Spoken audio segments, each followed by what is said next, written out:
अयोध्या से जीते हुए सांसद आदरणीय अवधेश प्रसाद जी कह रहे थे, अभी मेरे बोलने से पहले आदरणीय अवधेश प्रसाद जी अयोध्या से सांसद हैं, वो बोल रहे थे, उन्हीं की बोल में उन्हीं की बातों को अपनी बातों से जोड़ता हुआ मैं ये कहना चाहता हूं कि अवधेश जी ने तो अवध में हराया है, बताओ आप लोग मगध में हराओगे कि नहीं हराओगे?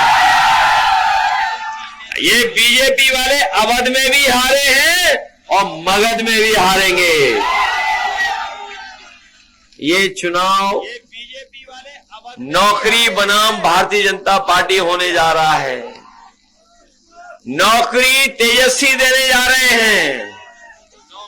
और साथियों को याद होगा, इस बिहार में जब सरकार बनी थी, तेजस्वी उप मुख्यमंत्री बने थे, उन्हें पूरी ताकत नहीं मिली थी। उप मुख्यमंत्री होते हुए भी सरकार को चलाते हुए बड़े पैमाने पर नौजवानों को नौकरी देने का काम शुरू किया था। और ऐसा काम किया, न केवल बिहार में लोगों के बीच बात पहुंच गई, बल्कि पूरे देश में ये बात चली गई कि तेजस्वी बिहार में नौकरी दे किया, षड्यंत्र किया, को बदल दिया। लेकिन बिहार की जनता, जिन लोगों ने सरकार को बदला, इस बार बिहार की जनता उनसे बदला लेकर के उन्हें बाहर करने का काम करेगी। ये बात तो जानते होंगे कि तेजस्वी इस बार बिहार की जनता उनसे, और अब जब उन्होंने कहा है, ये बात तो जानते होंगे कि तेजस्वी का काम शुरू करेंगे, तो बीजेपी, और अब जब उन्होंने कहा है, कहां से देंगे? ये बीजेपी वाले तो पूछेंगे ही, क्योंकि बीजेपी वालों के एजेंडे में कभी नौकरी नहीं रही। अगर इनके एजेंडे में नौकरी होती तो दिल्ली की सरकार में 11 साल में नौकरियां मिलने लगती। बताओ 11 साल में कितने नौजवानों को नौकरी दे दी? और ये 20 साल में जो बिहार में लगातार है, कभी इधर कभी उधर, कभी उधर कभी इधर, उन्होंने बताओ कितनी नौकरी दे दी है। ये कभी कभी हमारे पत्रकार साथी कहते हैं 20 साल का राज्य का चुनाव है, 20 साल के हिसाब किताब का चुनाव है। नहीं साथियों, 20 साल यहां की सरकार और लगभग 11 साल दिल्ली की सरकार, कुल मिलाकर के 30 साल का हिसाब किताब इन्हें देना है, उसका चुनाव होने जा रहा है। 30 साल का हिसाब किताब। और अब सुनने में आया कि बिहार के लोगों को समझा रहे हैं, ये दिल्ली वाले और बाहर से आने वाले लोग, ये बिहार के लोगों को सियासत समझा रहे हैं, जबकि बिहार के लोगों ने अपने आप किस जमाने से सियासत सीखी है। ये बाहर के आकर के प्रोफेसर बिहार के लोगों को कोई नई चीज ना सिखाएं, यहाँ के लोग जागरूक हैं। ये जो बाहर के प्रोफेसर आ रहे हैं, ये जो बड़ी बड़ी बातें कर रहे हैं, इन्होंने कभी नोटबंदी भी किया था, याद है कि नहीं याद है?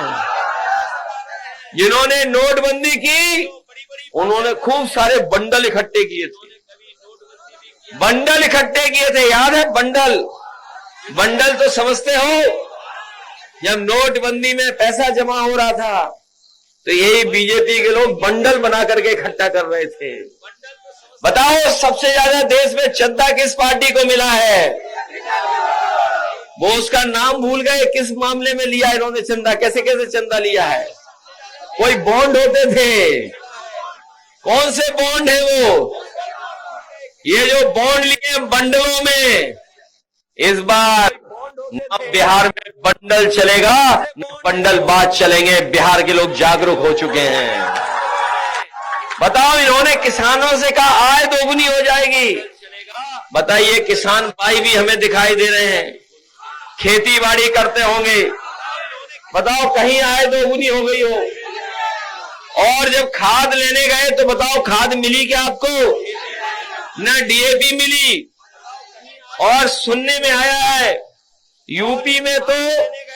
यूपी में खाद में चोरी कर रहे हैं ये लोग 5-5 किलो की।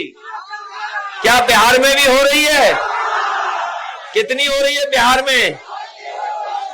और देखिए बिहार के लोगों बताओ, आपका सबसे पसंदी बिस्किट पार्ले जी कितना छोटा कर दिया बीजेपी वालों ने। बताओ कितना छोटा? नहीं उतना बड़ा नहीं, इतना हो गया है, इतना हो गया है। सोचिए कितनी बेईमानी चल रही इनकी सरकार में। कहां बताओ, महंगाई और भ्रष्टाचार से पार्ले जी का बिस्किट भी छोटा कर दिया इन्होंने कि नहीं कर दिया? बताओ डीजल कहां पहुंचा दिया, पेट्रोल कहां पहुंचा दिया। और अब ये बंडल में नहीं ले रहे हैं, अब सुनने में आ रहा है सोना ले रहे हैं, सोना। बताओ सोना कितना महंगा हो गया। हमारी माताएं बहनें कभी सोने की एक चीज भी नहीं खरीद सकती। बताओ खरीद पाओगी आप इस महंगाई में? ये जितनी हमारी माताएं बहनें खड़ी हैं, बड़ी मुश्किल से हो सकता है इन पे बहुत सी छोटी चीज हो, वो भी सोने की इनको नहीं मिल पा रही है। बताओ ये महंगाई किसने बढ़ाई है? बीजेपी ने बढ़ाई कि नहीं बढ़ाई? इसलिए तेजस्वी जी ने तय किया है कि जो बताओ ये महंगाई किसने बढ़ाई है? बीजेपी ने बढ़ाई कि नहीं बढ़ाई? इसलिए तेजस्वी जी ने हमारी स्थिति नहीं चला पा रही है, इन्हें हर महीने 2500 रुपए भेजने का काम करेंगे। 2500। और ये जो लोग 10,000 रुपए दे रहे हैं वो भी उधार का, और मुझे पता है किसी के अकाउंट में नहीं आया है। बताओ किसी के अकाउंट में आ गया क्या? ऐसा तो नहीं कि हमें ही बोल रहे हो, नहीं अभी नहीं आया है। और जो आया भी है वो उधारी वाला है। और इन्होंने तो कहा था कि 15 लाख देंगे, तो अभी हिसाब किताब क्या है बताओ? अभी कितना उधार है हमारा आपका उन पर? कितना उधार है? अभी तो बहुत उधार है। इसलिए सावधान हो इन लोगों से कि नहीं हो। अभी चुनाव के वोट ही नहीं पड़े और कह रहे सरकार बन जाएगी बीजेपी की। ये जो कैमरे वाले हैं पत्रकार, इनकी गलती नहीं है। इनके जो तार जुड़े हैं ऊपर हेड ऑफिस में, हेड ऑफिस के पीछे कोई बैठा है, उसकी वजह से ये चलाते हैं कि अभी सरकार बनने जा रही। बताओ वोट पड़ा नहीं और कह रहे सरकार बनेगी।